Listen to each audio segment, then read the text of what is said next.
તો ભારતમાં નૈઋત્યના ચોમાસાનો વિધિવત પ્રારંભ થઈ ચૂક્યો છે। આજે બપોરે અંદમાન અને નિકોબારના ટાપુઓ પર નૈઋત્યનું ચોમાસાએ પધરામણી કરી છે। 31 મેના રોજ ચોમાસું કેરળ પહોંચશે।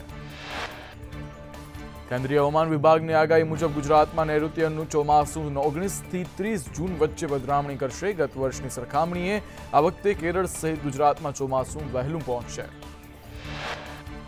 નૈઋત્યનું વિધિવત ચોમાસું મધ્યપ્રદેશમાં 16 થી 21 જૂન વચ્ચે પહોંચશે તો છેલ્લે રાજસ્થાનમાં 25 જૂન સુધીમાં પધરામણી કરી શકે છે। આવા આવનારા 3 થી 5 સપ્તાહમાં લા નીનોની અસરના કારણે ગત વર્ષ કરતાં ચોમાસું સાર્વત્રિક રીતે સારું રહેવાની સંભાવનાઓ છે।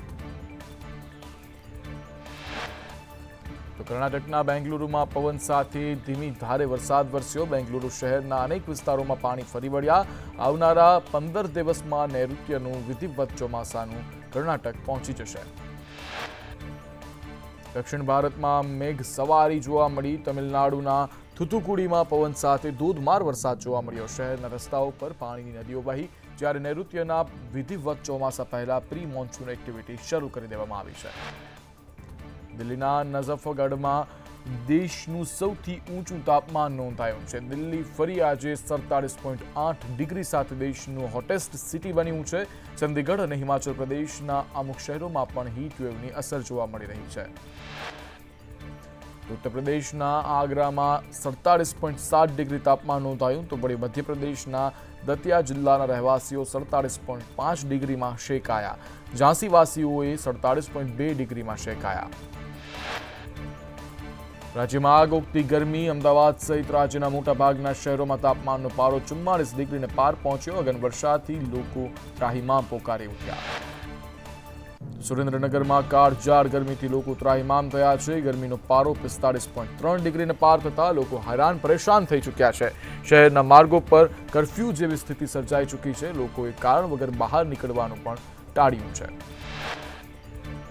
સાબરકાંઠાના ઈડરમાં ગરમીનો પારો 45 ડિગ્રીને પાર પહોંચ્યો છે। શહેર અને ગ્રામ્ય પંથકના રોડ રસ્તાઓ સુમસામ બન્યા છે। ગરમીને લઈ લોકોએ ઘરની બહાર નીકળવાનું પણ ટાળ્યું છે। તો અમરેલીમાં કાળઝાળ ગરમીથી લોકો ત્રસ્ત થયા છે। શહેરનું તાપમાન 44.6 ડિગ્રી જેટલું પહોંચ્યું છે। જ્યારે તાપમાન 44.6 ડિગ્રી પહોંચતા શહેરમાં કર્ફ્યુ જેવો માહોલ જોવા મળી રહ્યો છે। અમરેલીના રસ્તા સુમસામ બની ગયા છે। લોકોએ કારણ વગર ઘરની બહાર નીકળવાનું ટાળ્યું છે। પંચમહાલ જિલ્લામાં સૂર્યનારાયણનું રૌદ્ર સ્વરૂપથી ગરમીનો પારો પહોંચ્યો ઉપર। ગોધરા શહેરમાં સ્વયંભૂ કર્ફ્યુ જેવો માહોલ દેખાવા મળ્યો।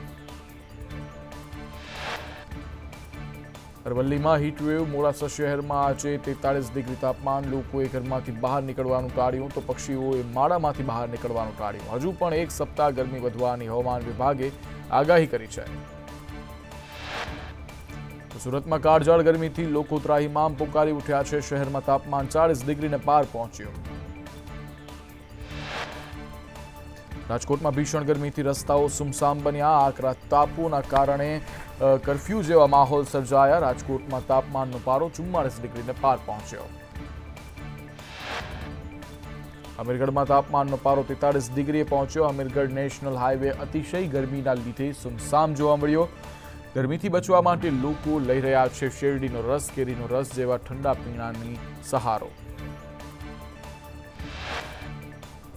બનાસકાંઠાના પાલનપુરમાં હીટવેવની અસર જોવા મળી। પાલનપુરમાં તાપમાનનો પારો 41 ડિગ્રી સુધી પહોંચ્યો। તાપમાનનો પારો 41 ડિગ્રીએ પહોંચતા જનજીવન પ્રભાવિત થયું।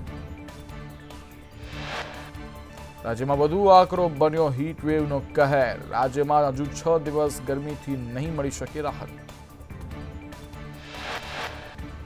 કાળઝાળ ગરમીથી અબોલ પક્ષી શેકાઈ ચૂક્યા છે। પક્ષીઓ ગરમીથી બચતા નજરે આવ્યા।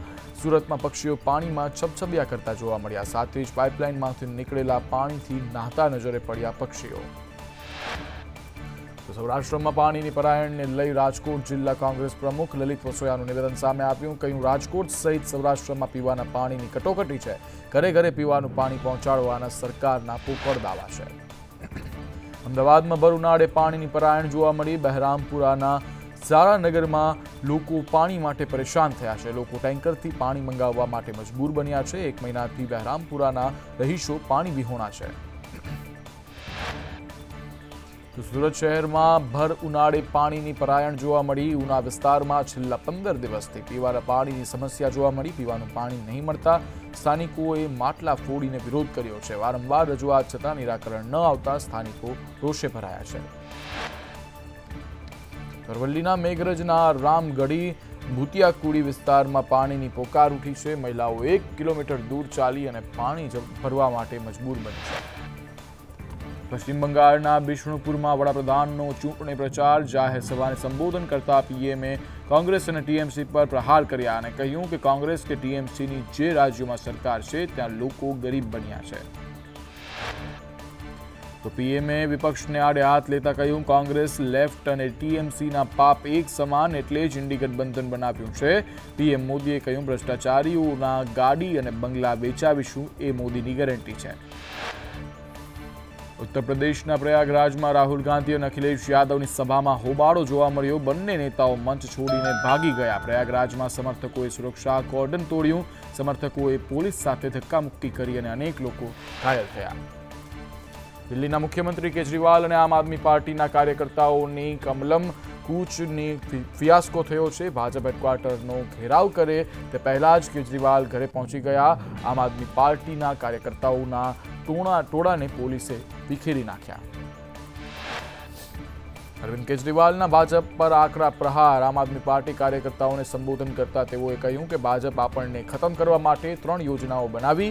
પ્રથમ, ચૂંટણી પછી પાર્ટીના ખાતા ફ્રીઝ કરવામાં આવશે. બીજું, પાર્ટીના મોટા નેતાઓની ધરપકડ કરવામાં આવશે અને ત્રીજું, પાર્ટી ઓફિસ ખાલી કરાવવામાં આવશે.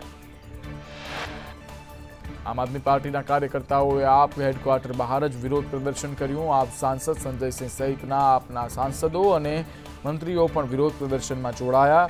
ભાજપ હાય હાયના નારા સાથે હોબાળો પણ મચાવ્યો. આમ આદમી પાર્ટીના સાંસદ સ્વાતિ માલીવાલને મારવાના કેસમાં દિલ્હી પોલીસ સીએમ કેજરીવાલના ઘરે પહોંચી. દિલ્હી પોલીસે ઘટના સમયના સીસીટીવી ફૂટેજ અને ડીવીઆર કલેક્ટ કર્યા. કેજરીવાલનો પીએ બિભવ કુમાર 5 દિવસના રિમાન્ડ પર છે. ઉત્તર પ્રદેશના મુખ્યમંત્રી યોગી આદિત્યનાથે મહારાષ્ટ્રમાં ચૂંટણી સભા સંબોધતા કહ્યું કે મોદીને ત્રીજી વાર પીએમ બનાવવાના છે. 6 મહિનાની અંદર પીઓકે ભારતનું હશે. પાકિસ્તાન માટે પીઓકેને બચાવવું પણ મુશ્કેલ છે. પાકિસ્તાનને પ્રેમ કરનારા ભારત પર બોજ ન બને. ભાજપ નેતા અને કેન્દ્રીય પ્રધાન સ્મૃતિ ઈરાનીએ પ્રિયંકા ગાંધી પર પ્રહાર કરતા કહ્યું કે કોંગ્રેસ નેતાને પરાજયનો ભય હતો અને તેથી જ તેઓ ચૂંટણી નહોતા લડ્યા. કેન્દ્રીય ગૃહપ્રધાન અમિત શાહે ઝાંસીમાં સભાને સંબોધતા કહ્યું કે અમારી પાસે મોદી છે, અમે એટમ બોમ્બથી ડરતા નથી. કાલે લોકસભાની ચૂંટણીના 5મા તબક્કાની 49 બેઠકો પર મતદાન. મહારાષ્ટ્રની 13, ઉત્તર પ્રદેશની 14, પશ્ચિમ બંગાળની 7, બિહારની 5 બેઠક પર મતદાન. અમેઠી અને રાયબરેલીમાં પણ આવતીકાલે મતદાન યોજાશે. જમ્મુ કાશ્મીરના શોપિયામાં આતંકીઓએ ભાજપના નેતાઓની હત્યા કરી. ભાજપ નેતા અને હીરપોરાના પૂર્વ સરપંચ એજાઝ અહેમદ પર અંધાધૂંધ ફાયરિંગ કરવામાં આવ્યું. જમ્મુ કાશ્મીરના અનંતનાગમાં રાજસ્થાનના પર્યટક દંપતીને આતંકીઓએ ગોળી મારી. આતંકીઓએ પહેલગામમાં ટુરિસ્ટ કેમ્પને નિશાન બનાવી જયપુરના પ્રવાસી દંપતી પર ફાયરિંગ કર્યું. અમરેલી જિલ્લા કોંગ્રેસ પ્રમુખનો નિલેશ કુંભાણીને પડકાર. પ્રતાપ દુધાતે નિલેશ કુંભાણી પર પલટવાર કર્યો. કહ્યું, મર્દ માણસો છુપાઈ ન રહે. મર્દ માણસ હોય તો જાહેરમાં રહેવું જોઈએ. અમદાવાદમાં લોકસભાની ચૂંટણીના પરિણામોને લઈ પ્રદેશ કોંગ્રેસની બેઠક મળશે. 22 મેના રોજ અમદાવાદ કોંગ્રેસ કાર્યાલયમાં કોંગ્રેસ પ્રભારી મુકુલ વાસનિકની અધ્યક્ષતામાં બેઠક મળશે. સીએમ ભૂપેન્દ્ર પટેલે અમદાવાદ મણિનગરમાં પુસ્તક પરબની મુલાકાત લીધી. સ્થાનિક લોકો સાથે મુખ્યમંત્રીએ ચર્ચા પણ કરી. 40 વર્ષથી ચાલી રહેલી છે પુસ્તક પરબ. સ્માર્ટ મીટર અને સામે કોંગ્રેસ વિરોધ પ્રદર્શન કરશે. અમરેલી જિલ્લા કોંગ્રેસ પ્રમુખ પ્રતાપ દુધાતે નિવેદન આપ્યું કે અમરેલી જિલ્લાથી વિરોધ પ્રદર્શન શરૂ કરાશે. સરકાર પીછેહટ નહીં કરે તો આંદોલન કરીશું. સ્માર્ટ મીટરથી લોકો ત્રાહિમામ પોકારી ઉઠ્યા છે. ગૃહિણીઓ વીજ મથકે જઈને હૈયાવરાળ નીકાળી રહી છે. સ્માર્ટ મીટરને લઈ ધારાસભ્ય ધવલસિંહ ઝાલાએ મુખ્યમંત્રી ભૂપેન્દ્ર પટેલને પત્ર લખ્યો. સ્માર્ટ મીટરનો ટેસ્ટિંગ ટ્રાયલનો સમય વધારવા માટે રજૂઆત કરી. 3 દિવસના બદલે 6 દિવસ કરવા માટે માંગણી કરવામાં આવી. સમય લાંબાવાથી લોકો બંને મીટર રીડિંગ ચેક કરી શકશે. સુરેન્દ્રનગરમાં વિરોધ બાદ સ્માર્ટ મીટરની યોજના મોકૂફ રાખવામાં આવી રહી છે. 1500 ઘરમાં સ્માર્ટ મીટર લગાવ્યા બાદ વિરોધ થતા આ નિર્ણય લેવામાં આવ્યો છે. નવા મીટરમાં 4 ગણું બિલ આવતું હોવાની ફરિયાદ સામે આવી રહી છે. અમદાવાદ મદ્રેસામાં આચાર્ય પર હુમલા બાદ પોલીસ એક્શન મોડમાં આવી. દરિયાપુર પોલીસ અને ક્રાઇમ બ્રાન્ચે મદ્રેસામાં સર્ચ ઓપરેશન કર્યું. મદ્રેસાની કામગીરી દરમિયાન આચાર્ય પર હુમલો થયો હતો. ડ્રોન દ્વારા પણ મદ્રેસામાં સર્ચ કરવામાં આવ્યું. મદ્રેસામાં તપાસ અંગે એમએલએ મહેશ કસવાલાનું નિવેદન આવ્યું સામે. કહ્યું, રાજ્ય સરકાર આ મુદ્દે ઝીરો ટોલરન્સ નીતિ ધરાવે છે. આ પ્રકારની પ્રવૃત્તિ નહીં ચલાવી લેવાય. સુરેન્દ્રનગરમાં શિક્ષણ વિભાગ દ્વારા 17 મદ્રેસામાં તપાસ કરવામાં આવી. પાટડીમાં સૌથી વધુ 13 મદ્રેસામાં તપાસ કરવામાં આવી, જ્યારે 50થી વધુ બીઆરસી અને સીઆરસી સહિતની ટીમોએ સર્વે હાથ ધર્યો. તપાસમાં અભ્યાસનો સમય, મદ્રેસાનું નામ, પગાર ચૂકવવાનો સ્ત્રોત, સંચાલન કરનારનું નામ, બાળકોની ઉંમર સહિતની તપાસ કરવામાં આવી રહી છે. પાટણમાં ચાની લારીવાળાએ આયકર વિભાગની 49 કરોડની પેનલ્ટીની નોટિસ પહોંચી. વર્ષ 2014થી 16માં થયેલા નાણાં વ્યવહારોને લઈ અને નોટિસ ફટકારવામાં આવી. ડોક્યુમેન્ટથી બેંકમાં ખાતું ખોલી હવાલાના વ્યવહારના કાર્યવાહીની નોટિસ. પાટણના ખેમરાજ દવેએ 10 વર્ષ અગાઉ ગંજ બજારમાં પેઢી ચલાવવાના અલ્પેશ અને વિપુલ પટેલને આપ્યા હતા ડોક્યુમેન્ટ. બંને ભાઈઓએ ડોક્યુમેન્ટનો દુરુપયોગ કરી ખાતા ખોલાવ્યા હતા. નોટિસ મળતા બંને ભાઈઓ વિરુદ્ધ નોંધાઈ છે ફરિયાદ. ભાવનગરમાં મહાનગરપાલિકાના દબાણ ખાતાની કાર્યવાહી સામે આવી. માર્કેટિંગ યાર્ડની બહાર પાથરણાવાળાઓને હટાવવામાં આવ્યા. મહાનગરપાલિકાની ટીમે શાકભાજી રસ્તા પર ફેંકતા મામલો ગરમાયો. પોઈચામાં ગોઝારી ઘટના બાદ વહીવટીતંત્રએ લીધો નિર્ણય. કોઈપણ જાતની વિધિ કરવા 1 કિલોમીટર દૂર રહેવું પડશે. નદી તટથી 1 કિલોમીટર દૂરથી જ રોકવામાં આવશે. જ્યારે પોઈચા ઘાટ પર કોઈપણ વિધિ માટે પ્રતિબંધ ફરમાવાયો અને નર્મદા જિલ્લા તંત્રના નિર્ણય સામે લોકોમાં પણ રોષ દેખાયો. અમદાવાદમાં એએનસીની ગંભીર બેદરકારીથી શહેરીજનોને હાલાકી ભોગવવાનો વારો આવ્યો. ડ્રેનેજ કનેક્શનની અધૂરી કામગીરીને લઈ રોડ તોડ્યો. માણિકબાગમાં નવા બનેલા રોડને તોડતા પ્રજામાં રોષ દેખાયો. ખેડામાં વડતાલની 300 વીઘા જમીનનો વિવાદ સામે આવ્યો. જમીનમાં કોઈ પણ પ્રકારનો ફેરફાર તબદીલી ન કરવા માટે હુકમ આપવામાં આવ્યો. આખરી નિકાલ ન થાય ત્યાં સુધી જિલ્લા કલેક્ટરે સ્ટે મૂક્યો. તો વડતાલમાં સરકારી જમીનનો દસ્તાવેજ થયા બાદ વિવાદ સર્જાયો હતો. ભૂગર્ભ ગટર પમ્પિંગ સ્ટેશનમાં માટે આ જમીન સંપાદન થઈ હતી. અધિકારીઓની મિલીભગતથી જમીન હડપ્યાનો સરપંચનો આક્ષેપ છે. અમરેલી જિલ્લા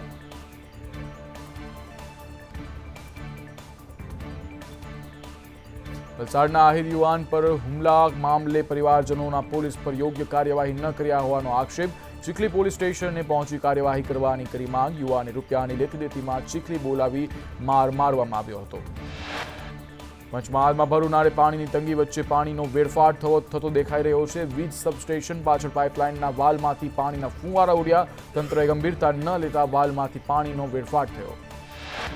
બનાસકાંઠા જિલ્લામાં પાક નુકસાનની ભીતિ. લુણાલ ગામે વિધાનસભા અધ્યક્ષ શંકર ચૌધરીએ ખેતરમાં સમીક્ષા કરી. બાજરીના પાકમાં કાતરા નામની જીવાતનો ઉત્પાત. ખેડૂતો ચિંતિત બન્યા છે. જેને લઈ ડાંગાવદરમાં કેરીના બગીચા ધરાવતા ખેડૂતોના અનેક વૃક્ષો ધરાશયી થયા. આંબાના ઝાડ પરથી કેરી પણ ખરી પડી. પીજીવીસીએલના અનેક થાંભલાઓ પડી ગયા.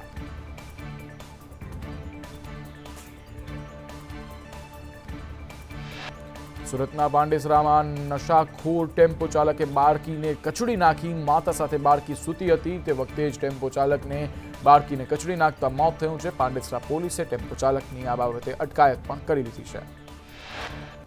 ઉના રહેણાંક વિસ્તારમાં દીપડાની દહેશત ફેલાય. સિંહની પજવણીનો વધુ એક વિડીયો થયો વાયરલ. કારના બોનેટ ઉપર બેસી સિંહ પાછળ કાર દોડાવી. ગીર સોમનાથ જિલ્લાના કોડીનારના રેવન્યુ વિસ્તારમાં અને નવા ગામમાં વાડી વિસ્તારમાં પરિવાર સાથે વિફરેલી સિંહણે તોફાન મચાવ્યું. અમદાવાદના અમરાઈવાડીમાં લુખ્ખા તત્વોનો આતંક જોવા મળ્યો. આંતરિક માથાકૂટમાં એસટી બસ અને રિક્ષાના કાચ તલવારથી તોડી નાખ્યા. ગોધરા નીટ કૌભાંડમાં વડોદરાના માણેજામાં રહેતા વિભોર આનંદની ધરપકડ કરવામાં આવી છે.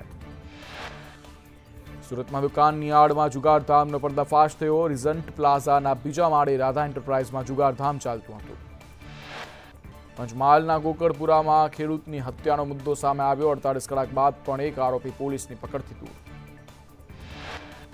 વલસાડ રૂરલ પોલીસને મળી સફળતા। વલસાડના રૂરલ વિસ્તારમાં પામ ઓઇલ ચોરી કરતી ટોળકીને પોલીસે ઝડપી પાડી લીધી।